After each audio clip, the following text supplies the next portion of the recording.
नमस्कार, मी रेश्मा लोकरे रेसिपीज मध्ये तुमचं स्वागत। आठवड्यातून एकदा तरी बघा काहीतरी गावरान चमचमीत झणझणीत असं खाऊ वाटतं, म्हणून मी आज तुमच्यासाठी अख्खा मसूर गावरान पद्धतीने झणझणीत असा कसा बनवायचा ते मी तुम्हाला इथे बनवून दाखवणार आहे।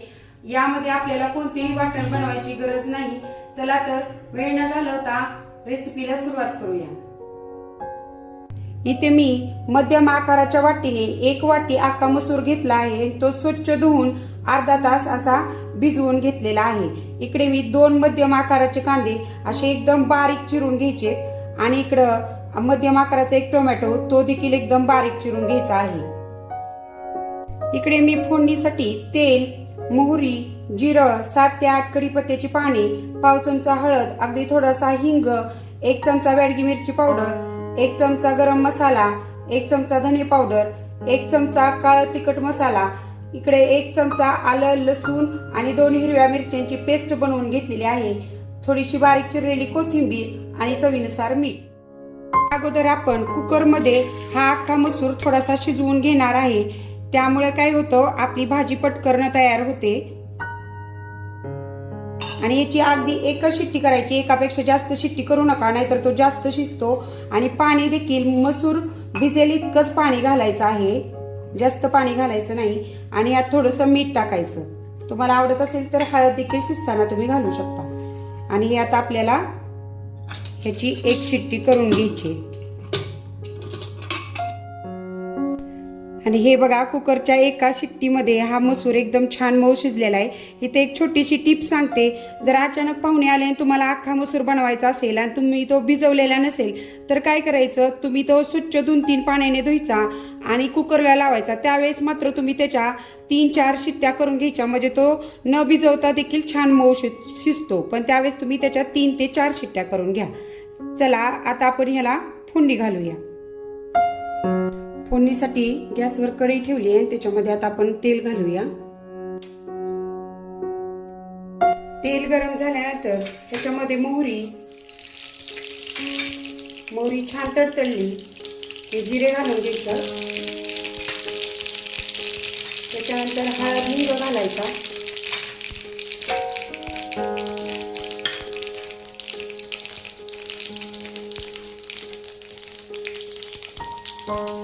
हळद हिंग घातल्यानंतर कढीपत्त्याची पाने घालायची।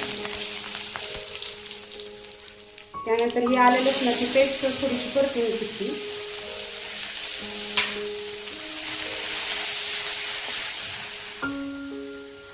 आलं लसूण पेस्ट परतल्यानंतर त्याच्यामध्ये कांदा घालायचा आणि हा देखील आपल्याला छान परतून घ्यायचा आहे। हे बघा, कांदा नेहमी असं जेव्हा वाटण न घालता आपण भाज्या करतो ना, तेव्हा कांदा हा एकदम बारीक चिरून घ्यायचा, कांदा आणि टोमॅटो, त्यामुळे काय होतं भाजी छान मिळून येते। कांदा आपला छान परतलाय, आता याच्यामध्ये आपण टोमॅटो देखील छान परतून घ्यायचा।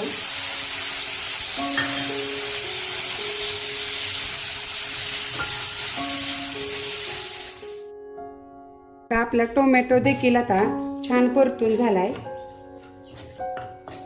आता याच्यामध्येच जिरा पावडर, बेडगी मिरची पावडर, धने पावडर, सॉरी मी जिथं जिरा पावडर म्हणले ना तिथं मी गरम मसाला टाकलाय। आणि इथे हा काळा तिखट मसाला, हा तुम्ही तुमच्या आवडीनुसार जास्त देखील घालू शकता। आणि पावडर मसाले छान याच्यामध्ये परतून घ्यायचे। आता याच्यामध्ये थोडीशी कोथिंबीर टाकून ती देखील परतून घ्यायचं थोडंसं। हे मसाले 2-3 मिनिटं छान परतल्यानंतर ह्याच्यामध्ये अगदी थोडंसं पाणी घालायचं, अगदी पाव वाटी पाणी घालायचं आणि छान असं मिक्स करून घ्यायचं। आणि हे अगदी 1 ते 2 मिनिटं झाकून ठेवायचं। आणि हे बघा 2 मिनिटांनंतर आपल्या सगळ्या मसाल्याला किती छान तेल सुटलंय। असा छान हलवून घ्यायचा आणि आता याच्यामध्ये आपण जो शिजवून घेतलेला आपला अख्खा मसूर आहे तो घालायचा। ग्रेव्ही न करता सुद्धा खूप छान होते ही भाजी, नक्की ट्राय करा। आणि झणझणीत चमचमीत अशी ही भाजी तयार होते. आता इथं आपण याच्यामध्ये थोडंसं पाणी घालूया. तुम्हाला जशी घट्ट पातळ हवी आहे त्यानुसार पाणी घाला.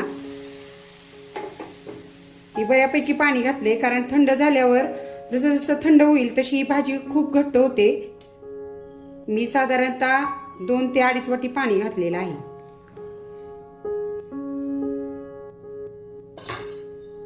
आणि ह्याच्यामध्ये आता चवीनुसार मीठ घालायचं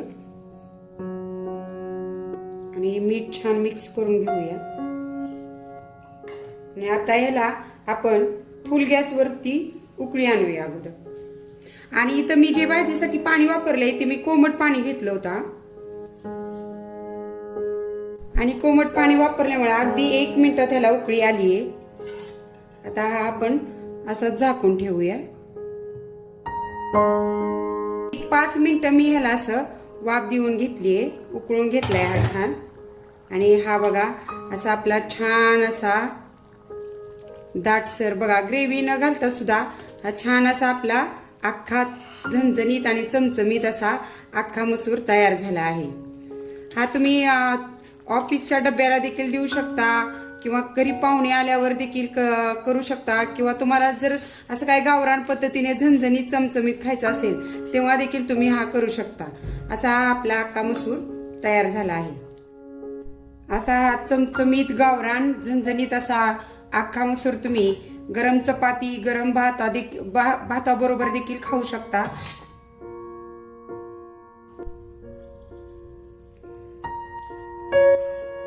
त्याच्यावर अशी बारीक चिरलेली कोथिंबीर, असा आपला झणझणीत चमचमीत असा गावरान चवीचा अख्खा मसूर तयार आहे. तर कशी वाटली आजची ही झणझणीत चमचमीत गावरान अख्ख्या मसूरची रेसिपी ते मला कमेंट मध्ये नक्की सांगा. आणि तुम्ही देखील नक्की ही रेसिपी ट्राय करा. रेसिपी आवडल्यास रेसिपीला लाईक शेअर करा आणि अशाच रेसिपीसाठी आपल्या चॅनलला सबस्क्राईब करा. रेसिपी बनवण्यासाठी तुम्ही माझा व्हिडिओ निवडला त्याबद्दल मनपूर्वक